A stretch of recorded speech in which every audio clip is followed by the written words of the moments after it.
बिस्मिल्लाहिर्रहमानिर्रहीम। अस्सलाम वालेकुम। Welcome to my channel Asif brain. उम्मीद करता हूँ कि आप सब खैरियत से होंगे। अज़ीज़ तलबा, आज के लेक्चर में हमें डिस्कस करना है असाइनमेंट नंबर 1 स्प्रिंग 2022। उसका क्वेश्चन नंबर 1 है ए पार्ट। क्वेश्चन नंबर 1 का ए पार्ट प्रोबेबिलिटी चैप्टर नंबर 1 का है। इसको आज हमने डिस्कस करना है, तो अच्छे तरीके से केयरफुली इसको देखना, क्योंकि क्वेश्चन ईजी है। ठीक है इंशाल्लाह, और चांसेस भी हैं इस तरह के क्वेश्चंस के आने के, क्योंकि इम्पोर्टेंट भी हैं। ठीक है, तो हमारे पास कुछ ये सैम्पल स्पेस दिए हुए हैं। हमारे पास ये 3 प्रोडक्ट लाइंस हैं, प्रोडक्ट 1, प्रोडक्ट 2, प्रोडक्ट 3। ये 3 प्रोडक्ट लाइंस हैं। इन तीनों का जो टोटल है वो हमारे पास 800 है, 800। तो टोटल जो होता है वो हमेशा सैम्पल स्पेस के तौर पे होता है। ठीक है, जो टोटल प्रोडक्ट लाइंस हैं, टोटल जो प्रोडक्ट है वो हमारे पास 800 है। इसको हम कहेंगे सैम्पल स्पेस। क्या कहेंगे? Sample space. तो आप इसको यूँ लिखेंगे, sample space that is equal to, इसको हम लिखते हैं NS के तौर पर। ठीक है, ये ब्रैकेट ना भी लगाएं तो कोई प्रॉब्लम नहीं। ठीक है, NS के तौर पे। और ये हमारे पास कितनी है? 800। लीजिए, अब क्वेश्चन में क्या पूछा गया ये मैं अब आपको बताता हूँ।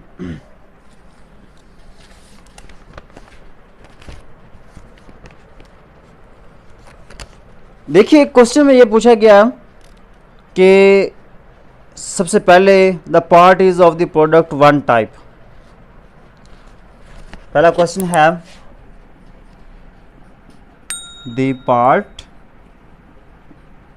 Is of the product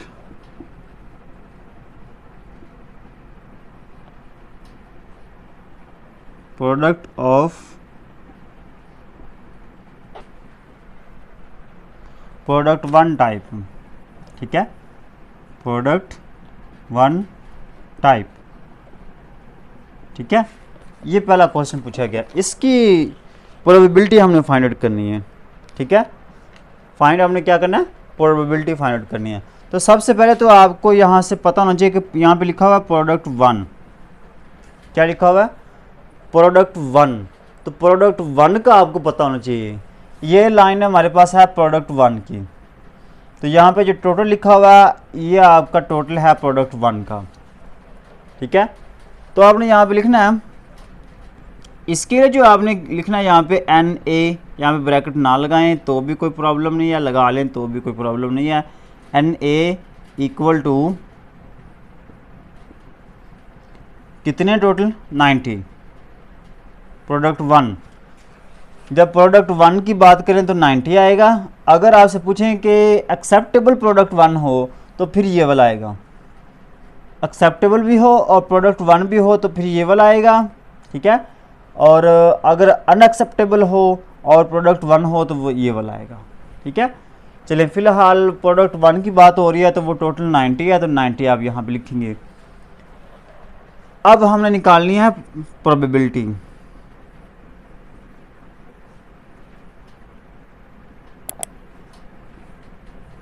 probability is equal to, जो हमारे पास NA है इसको हम ऊपर लिखेंगे, और जो सैम्पल स्पेस जो होती है वो हमेशा बटे के नीचे लिखनी है आपने, NS which is equal to, ये हमारे पास NA 90 है और सैम्पल स्पेस जो ना वो हमारे पास 800 है। ठीक है, तो ये 0 0 से कट जाएगी, बाकी हमारे पास 9/80। ये हमारे पास आ गया प्रोबेबिलिटी किसकी? प्रोडक्ट 1 की। ठीक है, तो यहाँ पे आप लिख सकते हैं प्रोडक्ट 1 प्रोबेबिलिटी। ठीक है, तो प्रोडक्ट 1 की जो प्रोबेबिलिटी है वो कितनी आई है? 9/80। उसके बाद सेकंड नंबर पे जो पूछा गया है, सेकंड नंबर पे पूछा गया part is unacceptable. The part is unacceptable. the part is unacceptable, इसकी प्रोबेबिलिटी आप फाइंड आउट करेंगे। तो याद रखिएगा अनएक्सेप्टेबल ये 3 जगहों पे हैं, इन तीनों का टोटल जो ना वो 90 है। तो यहाँ पे आप लिखेंगे द पार्ट इज़ अनएक्सेप्टेबल, तो यहाँ पे आप लिखेंगे NB।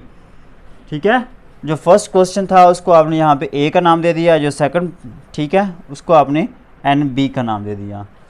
ओके, तो NB हमारे पास ये अनएक्सेप्टेबल है, अनएक्सेप्टेबल का टोटल कितना है वो 90 है। ठीक है, अनएक्सेप्टेबल का टोटल कितना है 90 है, तो वो यहाँ पे आप लिखेंगे 90। इसकी प्रोबेबिलिटी आप फाइंड आउट करेंगे, तो प्रोबेबिलिटी हमारे पास आ जाएगी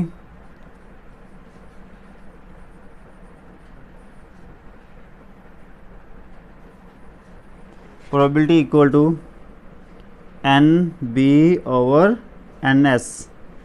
NB कितना हमारे पास है 90 और NS हमने कितना निकाला हुआ है वो हमारे पास है 800। तो ये 0 0 से कट जाएगा, बाकी हमारे पास क्या आएगा 9 ओवर 80। ठीक है, उम्मीद करता हूँ कि ये क्वेश्चन आसान लगा होगा। उसके बाद नेक्स्ट पार्ट है इसका। ठीक है, नेक्स्ट पार्ट में हमारे पास क्या पूछा गया ये भी हम देखते हैं।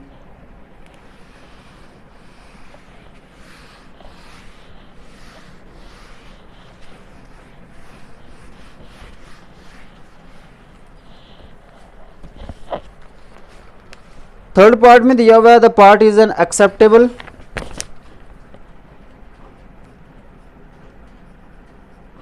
The part is an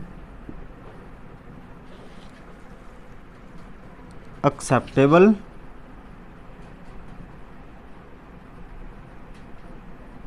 acceptable भी है।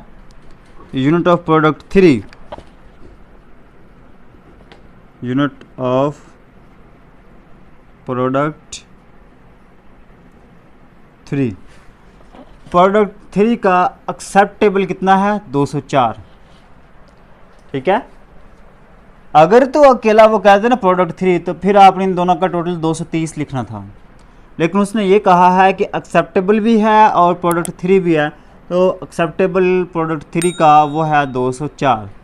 तो यहाँ पे आप लिखेंगे NC, यहाँ पे लिखें NC इज इक्वल टू 204। ठीक है, चलें जी, अब इसकी प्रोबेबिलिटी आपने फाइंड आउट करनी है, तो हम लिखेंगे NC ओवर NS। तो NC हमारे पास है 204 और ये हमारे पास है 800। ठीक है, इसको कैंसिल कर लेंगे, तो 2 पे कैंसिल करेंगे तो ये हमारे पास आ जाएगा 102 और ये हमारे पास आ जाएगा 400।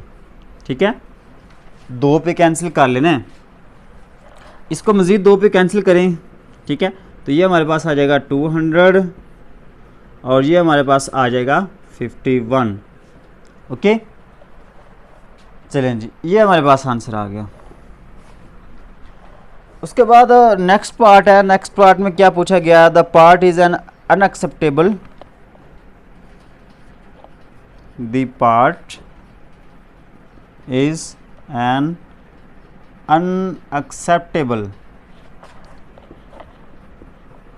एक्सेप्टेबल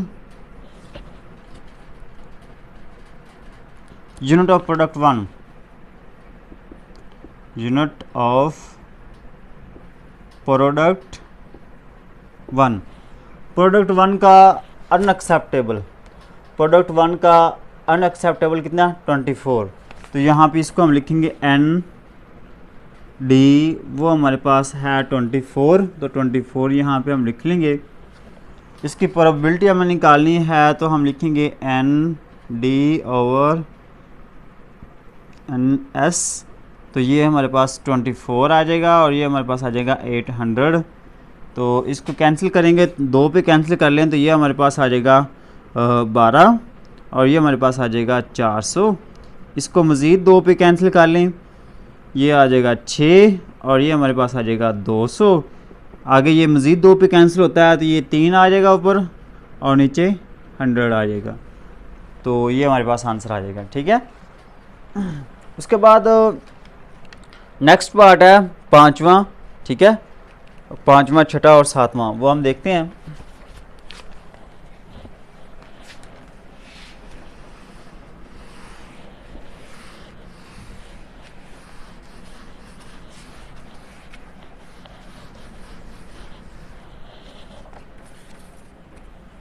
अच्छा, नेक्स्ट पार्ट है, नेक्स्ट पार्ट में वो पूछा गया है, पांचवा पार्ट है। ठीक है, उसमें कहा गया है कि पार्ट जो ना वो हमारे पास है एक्सेप्टेबल पार्ट है, एक्सेप्टेबल भी है, और हमारे पास प्रोडक्ट 2 का है, प्रोडक्ट 2 का है। ठीक है, ये स्टेटमेंट लिखी हुई है, मैंने शॉर्टकट इसको लिखा है। स्टेटमेंट क्या लिखी हुई है? The part is acceptable given that the selected part is a unit of product 2। जो हमने सेलेक्ट किया है वो एक्सेप्टेबल है, और जो एक्सेप्टेबल हमने सेलेक्ट किया है वो किसका है? प्रोडक्ट 2 का है। ठीक है, तो इसको आप देख के देखिएगा। सबसे पहले तो हमारे पास प्रोडक्ट 2 का कौन सा? एक्सेप्टेबल, एक्सेप्टेबल प्रोडक्ट 2 का 350 है। ठीक है, इसको आप लिखेंगे कि एन ऑफ जी से मुराद क्या है? जी से मुराद ये है कि वो प्रोडक्ट 2 का है, इंटरसेक्शन एच से मुराद क्या है कि वो एक्सेप्टेबल है। ठीक है, वो आपकी मर्ज़ी है कि इसको प्रोडक्ट 2 का नाम दे दें, इसको आप एक्सेप्टेबल, या इसको एक्सेप्टेबल का नाम दें, इसको प्रोडक्ट 2 का नाम दे दें, वो आप लोगों की अपनी मर्ज़ी है। लेकिन यहाँ पे इंटरसेक्शन क्यों लगाया गया है? वो इसलिए लगाया है कि प्रोडक्ट 2 भी है, और प्रोडक्ट 2 का कि उसमें से आपने लेना एक्सेप्टेबल। ठीक है, तो प्रोडक्ट 2 का ही एक पार्ट लेना है, कौन सा? एक्सेप्टेबल। तो वो उसकी प्रोबेबिलिटी आपने निकालनी है। तो ये कितना आएगा? इसका हमारे पास आता है 350, और अगर इसकी प्रोबेबिलिटी निकालनी हो तो हम क्या करेंगे? टोटल पे डिवाइड कर देंगे NS, और वो कितना है? 800। ठीक है, उसके बाद अगर अब बात करें हम एक्सेप्टेबल की, तो एक्सेप्टेबल टोटल कितने हमारे पास हैं? 710। ठीक है, तो यहाँ पे इसको आप अकेले G का नाम दे दें या H का नाम दे दें। ठीक है, तो G को हमने नाम दिया था प्रोडक्ट 2 का, और H को नाम दिया था हमने एक्सेप्टेबल का, तो यहाँ पे आप H लिख लें। तो NH वो हमारे पास कितना है? एक्सेप्टेबल टोटल हमारे पास है 710, तो 710, और अगर हम इसको सैम्पल स्पेस पे डिवाइड कर दें तो इसकी प्रोबेबिलिटी आ जाएगी, सैम्पल स्पेस हमारे पास है 800।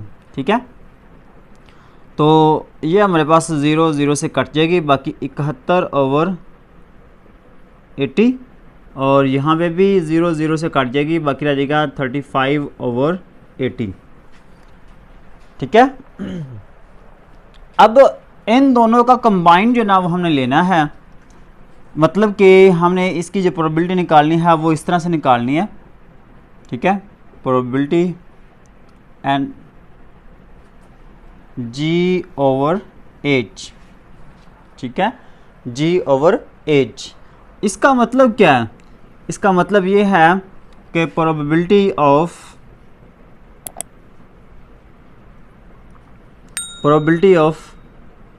G intersection H divided by probability of H, ये निकालनी है। इसका मतलब ये होता है कि ये जो H है ये बाद में आएगा। ठीक है, पहले ये वाला अक्कर होगा। ठीक है, ये वाला इसका फार्मूला है, इस फार्मूले में आप लोगों ने यहाँ पे वैल्यू पुट करनी है।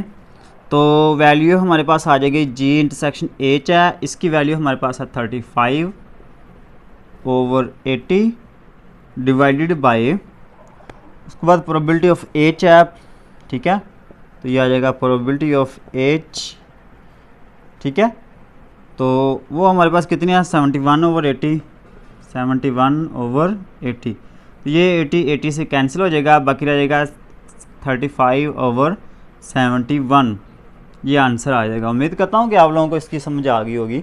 ठीक है, इसका याद रखना है, इसका मतलब ये होता है कि पहले आपने ये वाला अक्कर होगा, पहले ये वाला इवेंट अक्कर होगा, उसके बाद ये वाला इवेंट अक्कर होगा। ठीक है, तो इस तरह से हमने कंडीशनल प्रोबेबिलिटी यहाँ पे लगानी है। ओके, अब बात करते हैं नेक्स्ट पार्ट की। तो नेक्स्ट पार्ट छठा है। ठीक है, छठे पार्ट में क्या कहा गया है, उसमें उन्होंने कहा है, क्वेश्चन बिल्कुल ऐसा ही होगा जिस तरह से अभी हमने सॉल्व किया है, जस्ट थोड़ी सी चेंजिंग होगी उसमें। ठीक है, चेंजिंग क्या होगी वो मैं आपको बता देता हूँ।